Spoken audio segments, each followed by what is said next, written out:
beribadah, dan kiranya kita dalam beribadah ini sama-sama kita bertumbuh dalam Kristus. Oleh sebab itu pemirsa dan dimanapun Anda berada, ya mari berikanlah waktunya, perhatiannya supaya setiap pujian dan persembahan kita kepada Tuhan yang diindahkan. Baiklah, mari kita berikan pujian kepada Tuhan. Bapakku datang.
Saat ini kami boleh bersekutu kepada Tuhan, bersyukur kepada Tuhan. Terima kasih Tuhan. Biarlah hati kami memberi yang terbaik kepada Tuhan dalam kehidupan ini. Terima kasih Tuhan. Terpuji namamu, dalam namamu kami bersyukur dan berdoa. Amin. Saudara terkasih, kita lebih lagi puji Tuhan dengan kata-kata tentang laku baiknya.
persiapkan hatinya supaya setiap pesan firman Tuhan yang kita mendengarkan itu tidak berlalu begitu saja, tetapi kita sungguh-sungguh mengerti dan memahami sehingga kita menjadi pelaku-pelaku firman.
Setiap permohonan kami menindakkan supaya lewat itu Tuhan kami berbahagia dan meninggikan Tuhan dalam hidup kami.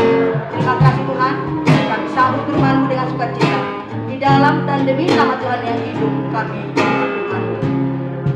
Amin. Saudara yang terkasih di dalam Tuhan, saatnya kita akan mendengarkan pesan firman-Nya. Saya percaya orang yang haus akan firman Tuhan akan diberikan kelegaan. Oleh sebab itu, saudara yang terkasih, dimanapun Anda berada, mari berikanlah waktumu sejenak untuk mendengarkan pesan-pesan firman Tuhan ini. Karena kita tahu bahwa firman Tuhan itu adalah pelita bagi kehidupan kita, penuntun dalam kehidupan kita. Oleh sebab itu, mari berikanlah waktumu sejenak untuk dia mendengarkan firman-Nya. Firman Tuhan bagi Shalom, damai sejahtera bagi kita semua. Kiranya kita semua dalam lawatan Tuhan dan tetap dalam perlindungan Tuhan. Saudara yang terkasih di dalam Tuhan, pesan firman Tuhan bagi kita pada saat ini yang bertemakan tentang kesombongan. Di dalam Yakobus pasal yang keempat ayat yang ke-6, ia katakan, Allah menentang orang yang congkak, tetapi mengasihi orang yang rendah hati.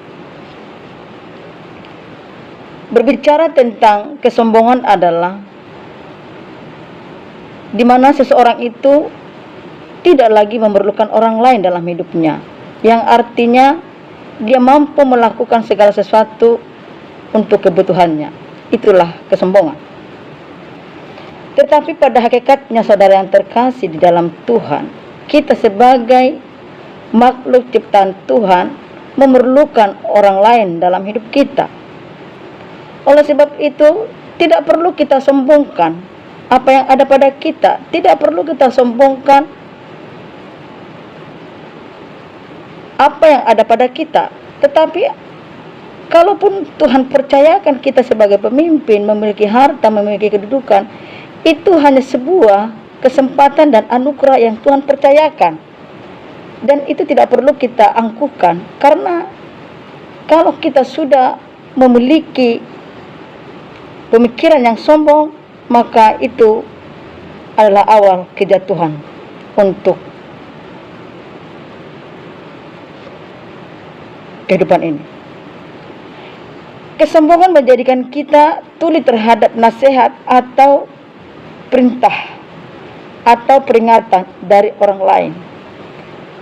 Inilah pribadi seseorang yang angkuh, yang sombong. Identik memang tidak mau mendengarkan teguran, mendengarkan nasihat, dan tidak mengindahkan itu. Karena bagi dia itu bagaikan suatu guyonan, suatu menggelikan telinga. Karena di dalam pikirannya itu tidak berguna dan itu hal sia-sia. Maka bagi dia sebagai orang sombong adalah tidak penting dia ditegur, karena menurut dia tidak berfaedah dan tidak menguntungkan bagi dia. Inilah ciri-ciri orang yang sombong. Merasa dia mampu melakukan segala sesuatu dalam hidupnya. Kita sebagai orang percaya ditegur oleh firman Tuhan tentang hal ini di dalam Yakobus pasal 4 ayat yang ke-6. Tuhan sangat menentang orang-orang yang congkak, apalagi orang sombong. Tetapi Tuhan mengasihi orang-orang yang rendah hati. Rendah hati itu adalah pemahaman saya, yaitu menyadari keterbatasan dirinya, menyadari keterbatasan pribadinya, sehingga dia memerlukan orang lain dalam hidupnya. Maka sangat jelas sekali firman Tuhan menegur kita. Tuhan menentang orang-orang yang sombong. Ya. Mari kalau kita mau dikasihi Tuhan, mari jauhkan dalam pemikiran kita tentang kesombongan. Mari kita merendahkan diri di hadapan Tuhan. Kalaupun kita diberikan Tuhan kesempatan, mungkin sebagai pelajar, itu ada sebagai ketua OSIS atau apapun itu, kalau kita dalam sudah orang dewasa diberikan jabatan, kedudukan, mari kita syukuri, dan itu hanya kesempatan dan anugerah yang Tuhan titipkan. Tidak perlu kita sombong, karena kalau itu sudah ada pada diri Anda, itu awalnya untuk jatuh ke dalam dosa. Maka Tuhan tentang itu. Seringkali kita tidak menyadari, tetapi identik selalu ada di dalam kehidupan kita sehari-hari. Maka kita diingatkan kembali ke dalam firman Tuhan Amsal 8 ayat yang ke-13. Takut akan Tuhan ialah membenci kejahatan. Aku benci kepada kesombongan, kecongkaan, tingkah laku yang jahat, dan mulut penuh tipu muslihat. Tuhan sangat-sangat menentang hal ini. Karena ini, ya itu tadi tema tadi, kesombongan menjadi kesombongan dirinya, sehingga dia tidak lagi membutuhkan orang lain dalam hidupnya. Maka kita juga ditegur hal ini dalam firman Tuhan supaya kita bisa menjauhi sifat-sifat kesombongan. Maka kita ditegur dalam Korintus yang berkata demikian, kasih itu sabar, kasih itu murah hati, ia tidak cemburu, ia tidak memegahkan diri, dan tidak sombong. Hal-hal inilah yang membuat kita menjauhi dari rasa memiliki sifat yang sombong. Mari kita sadari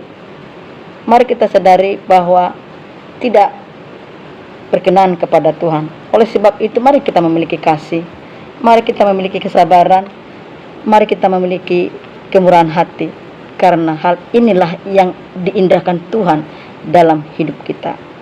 Saudara yang terkasih di dalam Tuhan, terkadang memang kita lepas kontrol untuk hal ini, tetapi mari kita cepat sadar dan mari kita membereskan diri kepada Tuhan supaya kita dipulihkan dan kita tetap memiliki rendah hati.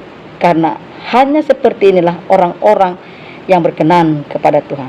Saudara yang terkasih di dalam Tuhan, mari kita sungguh-sungguh menghidupi firman ini di dalam kehidupan kita. Walaupun itu menurut kita susah, menurut kita itu tidak sanggup, tetapi saya percaya penyertaan Tuhan, Roh-Nya akan memampukan kita untuk memiliki sifat yang rendah hati. Mari kita minta kekuatan kepada Tuhan. Pemirsa, demikianlah akan penyampaian firman Tuhan bagi kita pada saat ini. Biarlah kita sama-sama menerima firman ini dan kita bertumbuh bersama-sama di dalam Kristus. Baik, mengakhiri perjumpaan kita, marilah kita berdoa. Bapa di dalam surga, terima kasih buat pesan firman-Mu yang mengingatkan kami supaya kami tidak sombong dalam hidup ini. Kalaupun kami dianugerahkan oleh Tuhan berbagai talenta, kemampuan, kecakapan, kekayaan, jabatan, dudukan, biarlah itu memuliakan nama Tuhan dan kami hanya melakukan firman-Mu di dalam hidup ini. Terima kasih Tuhan, sempurnakan firman-Mu ini melalui Roh Kudus-Mu yang ada pada tiap-tiap kami, supaya kami menghidupi firman ini dalam kehidupan kami. Terima kasih Tuhan Yesus yang baik, terpujilah nama-Mu, dalam nama-Mu kami mengucap syukur dan berdoa. Amin. Demikianlah untuk firman Tuhan bagi kita. Shalom. Jangan lupa ya, tetap ikuti akan konten ini. Tuhan Yesus memberkati. Shalom.